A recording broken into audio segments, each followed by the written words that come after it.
Fala, família. Pera aí. Papai tá com dor de cabeça. Ai, bora pra mais um aulão, parceiro. Bora pra mais um aulão. Hoje é La Primeira Guerra Mundial.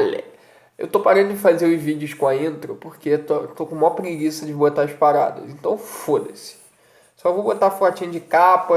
Tô sem tempo, irmão. Sem tempo. Eu vou falar de Primeira Guerra Mundial, galera.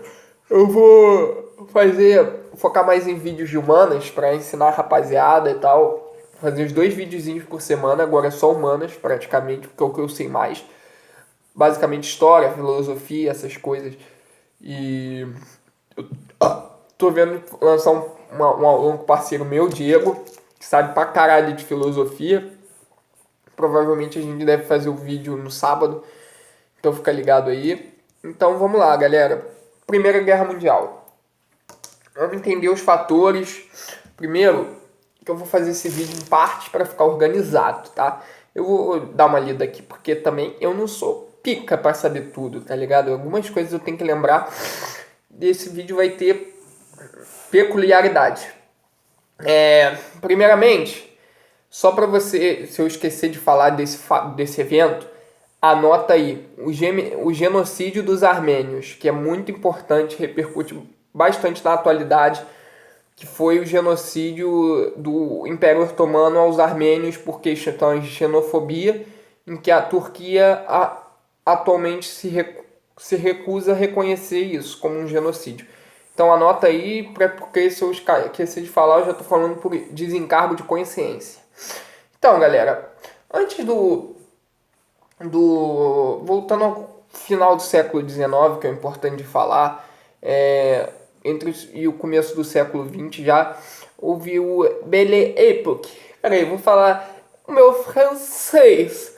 Belle Époque, Belle Époque, Belle Époque, que significa bela época, multidisciplinaridade. Fala comigo você aí, vamos, 1, 2, 3. Belle Époque. A bela época que estava acontecendo foi um período de crescimento, prosperidade, né, à custa dos outros na Europa, e onde a Alemanha estava desenvolvendo bastante sua indústria e seu desenvolvimento bélico, que deixou a França, que era meio que odiava a Alemanha, e a própria Inglaterra, que tinha prosperidade, né, em que o Brasil lambia sua bota, só para lembrar, e eles estavam como potências mais fortes assim e estavam assim de olho, meio que de olho. Que porra é essa? Tá ligado? Que porra é essa? Tá crescendo por quê, filha da puta? Tá ligado? Meio que tava de olho, ó. Então, cara, além disso, teve aquela parada lá da corrida imperialista, da divisão de territórios da África, em que eles simplesmente não deixaram territórios para a Alemanha. E a Alemanha ficou pistola. Ficou pistola. Ah, é? Tu não vai devolver meus territórios não, filha da puta. Mas é claro que isso não é... Porque principalmente as nações não gostavam da Alemanha em si. E, por exemplo, a França tinha rivalidade. Então, os fatores, anota aí. Corrida imperialista. Eu vou fazer esse vídeo voado. Não dá para explicar cada tópico direitinho. Corrida imperialista foi um grande fator devido à partilha de territórios na África, pois a partir desses territórios, os países europeus eles controlavam a economia desses países, né? Nem tentam controlar até hoje. E, bom, a partilha da África, domínio econômico, a industrialização alemã, que fez os caras ficar meio, tô de olho, hein? Só ou não. A rivalidade entre a França e a Alemanha. A rivalidade foi mal, o Sol quer subir na mesa por tudo, né, Sol? Vai, sobe. Não vai quebrar o prato, não. Ah, filho. A rivalidade entre a França e a Alemanha por causa da guerra franco-prussiana, que a Alemanha ganhou. A França achou essa derrota humilhante demais. Agora é o Sol, não é nem Charlotte. E, e a Alemanha vinculou os territórios de Alsácia e Lorena, que eram outrora da França. Isso fez a França ficar puta pra caralho, né? E eles se odiavam, basicamente. Então, rolou uma parada aí, parceiro. Que é... Cadê? A Alemanha falou, chegou assim na Rússia. E aí, parceiro? Vamos fazer uma aliancinha, o que tu acha? A Rússia falou, vai tomar no cu, sai pra lá. Quero me aliar com vocês não, seus babaca. E eles não se aliaram, eles tentaram uma aliança com a Rússia. Aí a Alemanha viu a Itália ali, gostosinha na boate. Falou, é nela mesmo que eu vou chegar. Falou, aí Itália, bora formar um pacto. Se os menores quiserem quebrar nós... Aí ele viu o Império Austro-Húngaro ali pertinho, dando sopa. Falou, pô, bora juntar também.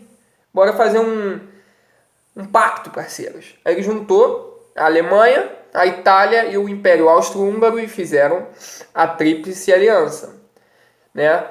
E aí, como resposta, a Inglaterra, a França, porra, ficaram putaço, principalmente a França. Caralho, por que esses filhos da puta estão fazendo aliança? Porque eles já estavam em temor de guerra, né? Eles já estavam querendo arranjar merda, arranjar briga. E aí a França chegou e falou assim, porra, aí Rússia, você rejeitou os caras, agora ajuda nós. A Rússia falou, pô, beleza. Aquele czar babaca lá, né? Que eu vou falar dele já em outro vídeo. Falou, beleza, eu ajudo você e bora formar isso aí. Essa aliança aí, meus parceiros. A Inglaterra, chega aí, com quem não quer nada. Bom, se os caras tentar merda pra cima da gente, vamos comer o cu deles. Aí a Inglaterra ficou meio assim pra trás, porra. Guerra? Porra, eu quero colonizar o Brasil, cara. Quero dominar o Brasil. Ah, bora. Se der merda, né? Deu. Bora. Aí eles formam a Tríplice Entente. Rússia, França e Inglaterra. A Tríplice. Olha o dinossaurão, Tríplice. E aí, beleza. Eles só estavam esperando o gatilho pro conflito. Eles queriam qualquer motivozinho para cair na porrada. Então, existia um cara no Império Austro-Húngaro que era o futuro candidato ao trono, né? É o candidato ao trono do Império. E ele queria transformar o Império Austro-Húngaro numa federação, numa espécie de federação em que cada região teria tipo, um pouco mais de autonomia, digamos assim. Só que tinha lugares que eram mais nacionalistas, províncias que eram mais nacionalistas, e eram opositoras a ele, onde haviam até grupos terroristas. Então, o Francisco Ferdinand, ele meio que vai a lugares, vai espalhar ideias dele e vai, falar, tentar dialogar com as pessoas. E ele foi à Bósnia. Aí tentaram matá-lo, só que não deu certo no primeiro ataque.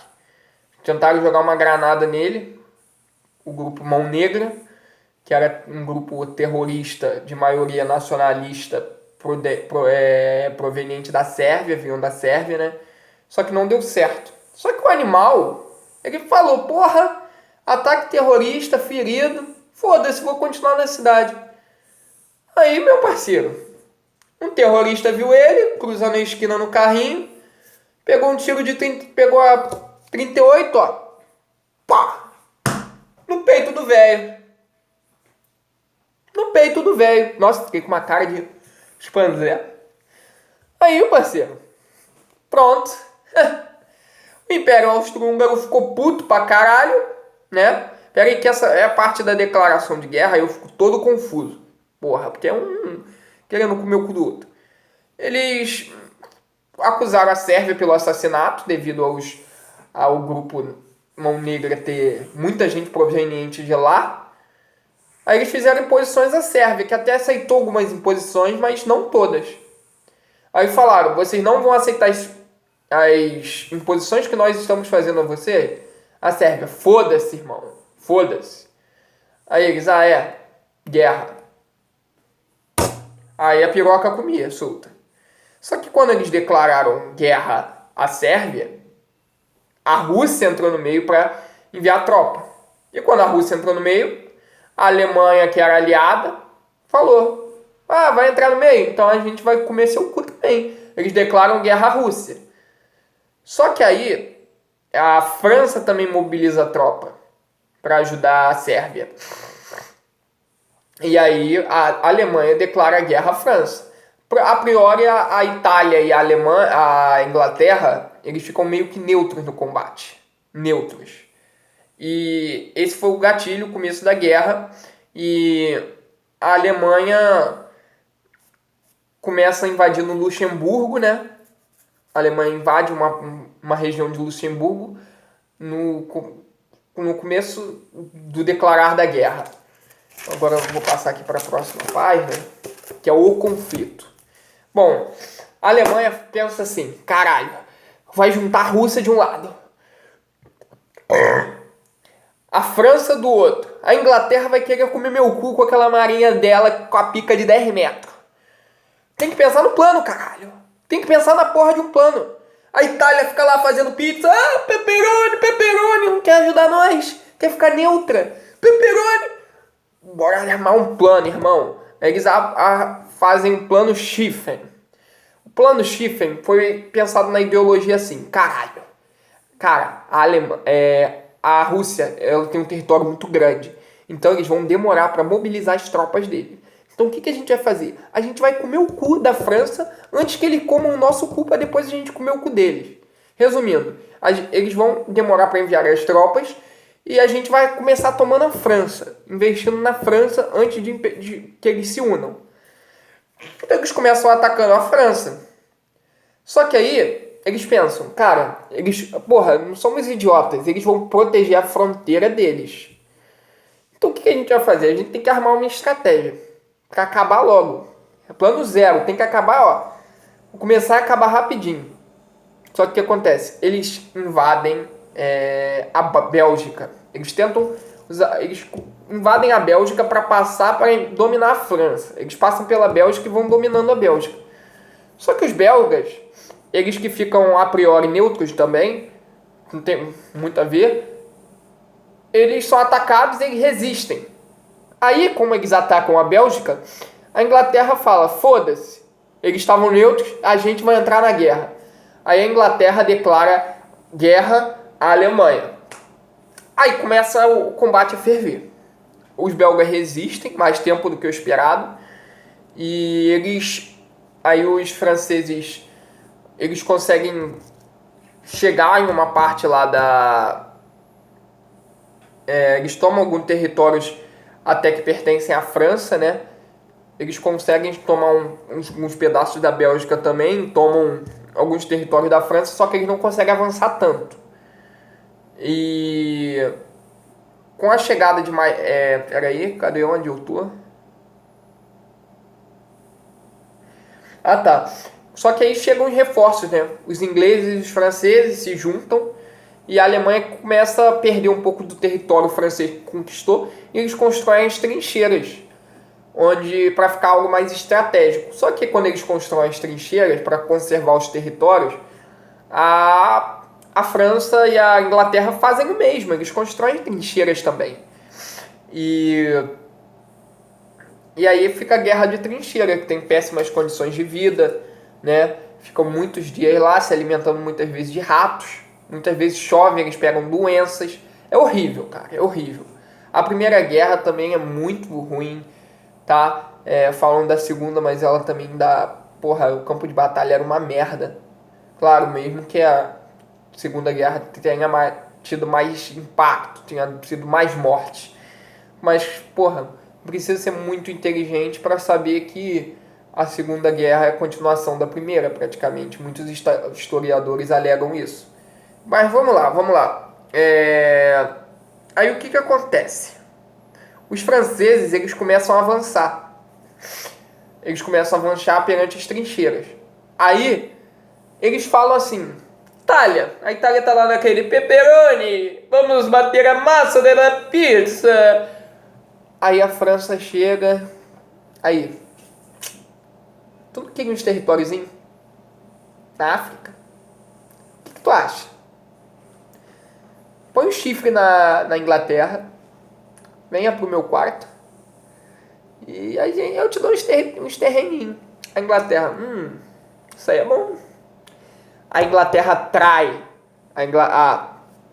A Itália, a França oferece territórios para a Itália aceita e trai a Alemanha. Ou seja, a Itália passa a atacar a Alemanha também. Fica todo mundo querendo comer o cu da Alemanha. Itália, Inglaterra e França. Para, Charlotte. Hein? Para de arranhar o sofá, vou cortar essas unhas, hein? Então, junta geral na Alemanha. Aí, algumas curiosidades sobre essa guerra. É a primeira guerra do uso de aviões em batalhas. E houveram pilotos que foram considerados heróis de batalhas. Você já deve ter ouvido o caso do Barão Vermelho, que foi o alemão que derrubou mais de 80 aviões. Foi um alemão que derrubou mais de 80 aviões e construiu uma hélice metralhadora. Seu nome era Manfred von Richthofen. Manfred von Richthofen, conhecido como Barão Vermelho, pode pesquisar depois. Ele foi um herói de guerra da Alemanha que derrubou mais de 80 aviões inimigos. Isso é avião pra caralho. Aí, depois de um tempo, a Rússia estava passando por um período bem instável. E não tinha como eles segurarem muito a guerra, a população estava cobrando muito, eles não tinham recursos direito, era um país agrário. E eles fazem o Tratado de Brest-Litovsk, que se retiravam da Primeira Guerra Mundial. A Rússia se retirou, então, da Primeira Guerra Mundial com o Tratado de Brest-Litovsk devido a pressões internas. O que era para ser bom para a Alemanha. Era para aliviar um pouco a pressão. Até que, então, começam a ter várias batalhas, né? E eu tenho que lembrar de falar a questão do Império Otomano, que eles, se eu não me engano, eles apoiavam a Alemanha. Pesquisa só. E eles falaram que os armênios eram traidores por questões xenofóbicas, e eles executaram, torturaram mais de 1 milhão de armênios. E hoje a grande repercussão, porque a Turquia não reconhece isso como um genocídio. E eles não mantêm, após 90 anos, relações diplomáticas. A Armênia e a Turquia. Ainda há rivalidade por motivos xenofóbicos. Pode pesquisar melhor, porque eu dei uma lida e tal, mas eu sou leigo nisso. Eu acho que pode cair no Enem, porque é algo que repercutiu na atualidade. Então, vamos lá. Aí teve a batalha de Vittorino Veneto, que era, acho que no norte da Itália, mais ou menos. E a Itália, os Estados Unidos que entraram na guerra também, né? Ali no finalzinho. Não, pera, eu não sei. Eu não sei se eles ficaram neutros ou eu acho que eles entraram no final na guerra. Não, acho que eles ajudaram nessa batalha sim. Tá, mas foda-se. A Itália, Inglaterra e França derrotam as tropas austro-húngaras. E devido a... porque os austro-húngaros estavam tentando dominar parte da Itália, só que eles reagem e dominam essa parte, essa região, que a priori foi invadida por eles. E devido aos conflitos ao redor do país austro-húngaro, há vários conflitos nas fronteiras e tal, eles estavam sem condições mais de lutar, sem recursos mesmo de guerra, e eles deixam a guerra também. O Império Austro-Húngaro, que antes tinha sido a sede para o início do conflito. Eles deixam a guerra. Aí já é meio que algo por fim do conflito. Os aliados, a Itália traiu a Alemanha. O Império Austro-Húngaro deixa o conflito. A Alemanha estava sozinha praticamente na Europa, no continente europeu ali, contra o mundo inteiro. Contra o mundo inteiro, contra o resto de todo mundo querendo comer o cu dela. Aí pronto, houveram também conflitos internos na Alemanha, houveram até mesmo atos comunistas, né, contra acho que era, eu não sei se era imperador, era uma parada assim, alemão, que ele é deposto, e acho que a Alemanha vira até uma república, virou uma república devido à Revolução Civil Alemã, que foi entre 1918 e 1919, e a Alemanha se rende, devido a estar todo mundo contra ela, ter conflitos internos, e após isso há o Tratado de Versalhes. O Tratado de Versalhes foi assinado em Paris e culpabilizou a Alemanha pela Primeira Guerra Mundial e fez com que a Alemanha perdesse muito recurso. Ela foi tomada todas as colônias da Alemanha ao redor do mundo, culpou a Alemanha pela guerra, limitou a tecnologia bélica e a expansão do número de tropas de exército alemã e multou muito a Alemanha por parte dos aliados. Eles tinham que ressarcir os aliados em questão financeira. Basicamente isso. Se eu falei alguma merda, me corrija. Pesquise, que também é bom. Não usar só algo de uma única fonte, até porque eu posso estar equivocado em algo, aí você pode me corrigir. Então, deu para falar vagamente, deu 22 minutos mais ou menos. E é isso, galera. Se vocês curtiram, se inscrevam no canal, deixa o like e é nóis. Valeu, aquele abraço.